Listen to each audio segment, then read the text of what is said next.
What's up, everyone? This is going to be the CGO's Beginner's Scope Guide. So whether you're a new player or a veteran player, there's information on the techniques and fundamentals of scoping in Black Squad that everyone should learn if they want to be a successful scope. How are you going to be a successful scope, you ask? Well, you're going to have to pick a gun. And this guide is going to focus on the Blazer, DSR-1, and the M107. This is simply because they exhibit the traits that we can focus on and the different playstyles that are present in Black Squad. Don't be dismayed, a lot of scopes in the game are viable, so just take this as a guideline at most. The DSR-1 and the Blazer, they represent our fast playstyle where you're running around the map on your own, you're leading the charge on offense, you're working those picks and those peaks, and they're just the fast style of gameplay. For the M107, it's the more laid-back, campy, utilizing your teammates and strategy and nades in order to get kills on potentially the defensive side. And the big plus of that gun is that it is always a one-shot kill on any of the armor that currently exists in the game. So before we get too deep into this scope guide, we need to talk about zoom sensitivity. And you might be wondering what that means. Well, right now I'm at zoom 0, because I'm not scoped in, right? So you can see that my sensitivity is 2.8. When I zoom in once, you can see that it changes to 0.05. If I zoom in again, it changes again. So as you can see actually just in the chat, zoom 1 is your sensitivity divided by 5, or a 0.2 sensitivity. Or the second zoom in is divided by 10 of your base, or it's 0.2 then times 0.5, or 0.1, whatever you want to go on. So what does that mean exactly? Well, that means if you're scoping and you're peeking this guy and he's crouching at the box here, and he's moving in and out, you have enough motion or precision to be able to hit him. But the problem arises if someone's there and you're scoped in like this, and then someone comes off to your right. So there's some pros and cons here. High sensitivity players will have to get used to lower sensitivity going like this, but they should be fine to flick around while scoped in. While lower sensitivity players are going to find a really difficult time if they double scope in. They might be restricted to just scoping in once. They may not even be able to have enough mouse pad or anything to flick like this.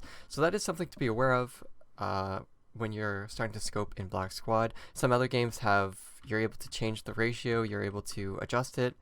You can't adjust it in this game, you also can't turn it off. So you do have to adjust this playstyle whether you have a high sensitivity or a low one. So in this section, we're going to talk about how to shoot accurately in Black Squad. So typical tropes here: if you're moving and you shoot no scoping, you're going to miss, whether you're standing still or not. It's pretty inaccurate. If you're standing close, you know, it can work some of the times, but you're super inaccurate, you're hitting the leg, you're missing completely. So then we can go into the scoped look. If you're moving, again, it's not going to be accurate on the one-hit kill ones. If you're shift walking though, it'll be accurate most of the time, providing you don't miss. So yeah, it's accurate. You'll hit 96, 98 out of 100 shots. Whether you hit them in the right hitbox or not, that will be the question. So yeah, accurate. So then we can talk about break shotting. So it's just like any other game. You hit the opposite key, and if you do it correctly, you'll have perfect accuracy.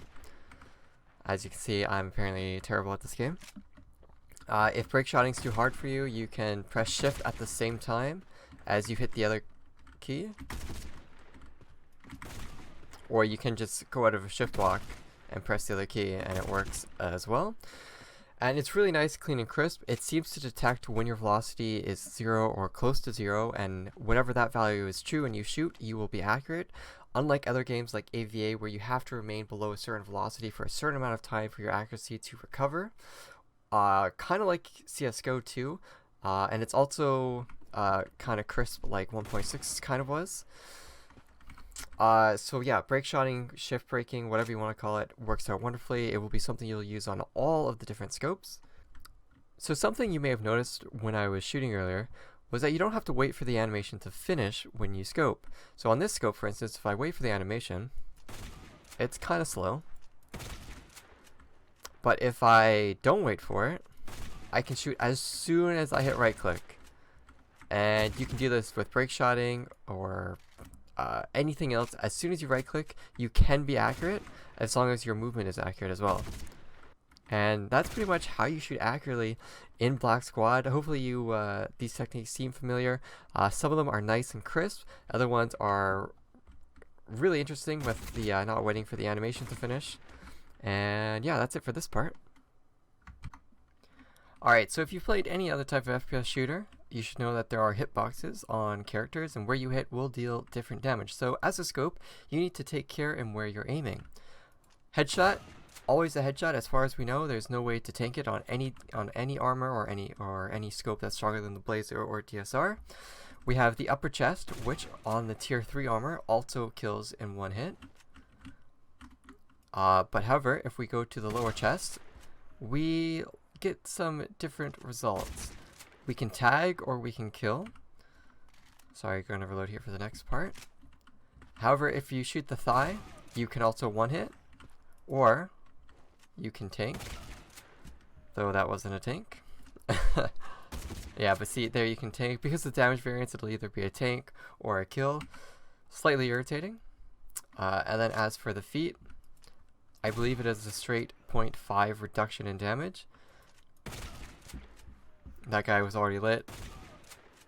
Yeah, that guy, I hit his knees. So I think the knees you can kill, but it's the thighs that are a 0.5 reduction. I believe the thighs are a 0.9 or 0.95 reduction, and then it's just like a times one in the head, and the or maybe the head's 1.1 as well. Don't know. However, if you shoot through the arms, they will tag. However, if you shoot through the arms and it lands in the chest somewhere, you will get a kill. I haven't exactly tested hitting the lower body, but yeah, if you shoot through the arm and hits the lower body, it will tag. Yeah, so those are the hitboxes that we've discovered. We're not sure if there is accelerated or increased damage by shooting someone in the back. Like, we can still tag on the back, it doesn't matter what you shoot, but that's pretty much what you should know for hitboxes in Black Squad while scoping. So in this part it's going to be quick, but we're just going to talk about wallbanging. You can wallbang in this game, however you can't wallbang through corners. They don't go through. It's very specific material, so like any corners, like that metal, like this dumpster, that post, you're not going to be able to wallbang. However, this box looks like it sticks out, and pretty much everything you can wallbang sticks out. So let me just show you, and you can see the blood splatter, the damage in the bottom. It did kill him, I believe. Yeah, he did die. But if I aim a bit lower, it will kill him as well. So like, you can kill through wallbanging, but also they can tag if you headshot. It just sounds great. So here's another wallbang spot. People can come around the corner and hide behind this box, and you can kill them if you don't tag with damage variance. So this is another map, and this is another spot you'll probably encounter trying to wallbang. So you can see his leg there, but you know, you really don't want to tag him, so you're just going to shoot him right there.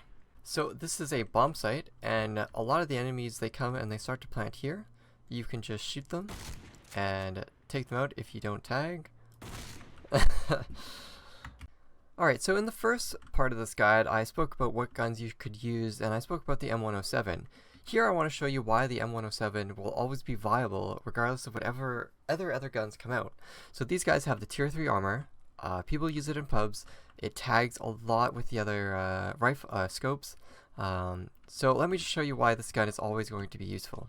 So I'm going to scope in. I'm going to wallbang this guy. Ready? I shot his foot and he died. He had 100 HP. Look, he just respawned again. If you didn't believe me, I can do it again. And he died. So it deals 102 damage every time, everywhere, on any hitbox that you hit. Doesn't matter if it's the chest. Let me show you the UI here. 102 in the chest. 102 in the upper chest. I can shoot their foot. It will deal double damage as well through both of them. I believe it can only go through 2 at a time at most, but it will deal that much damage. Except for the head. Sorry, I lied about the head. The head does 110 damage. For some reason, the head does 110. Not like it matters. So this is why this gun will always be useful. It's very slow. It's very situational. You can't use it all the time. Like using it on offense on a close quarters map is going to be pretty hard. But yeah, you guys should be aware of this gun. And if you ever fight against someone that is using it, don't expect wallbangs to be your saving grace. So now, if you've made it to the end of this guide, I congratulate you. Hopefully you've learned something. I just have a few parting words of advice. So you've seen how scopes can be fast, slow, all the techniques that you can use with them, and it's really up to you how you want to play. If you want to play fast, you want to peek fast, you want to scope hard, shift break, whatever, then the Blazer DSR, they're going to be the guns that are definitely going to appeal to you. However, if you want to play slow, you want to use your nades, want to utilize your teammates, and you're playing on defense, then the M107 can just be a devastating weapon to use. But my point is that it doesn't matter what scope you're using, most of them are viable, and you'll have a fun time with any of them. So don't take this guide as use these 3 guns only. So many guns in this game are viable, and I think a lot has been unexplored in the Korean scene. So just because you see 2 scopes being used doesn't mean anything. It's always crazy with what tier armor is going to be used, tier 3, tier 2. That opens up the door even further. So just make sure you're having fun and you're enjoying scoping in Black Squad.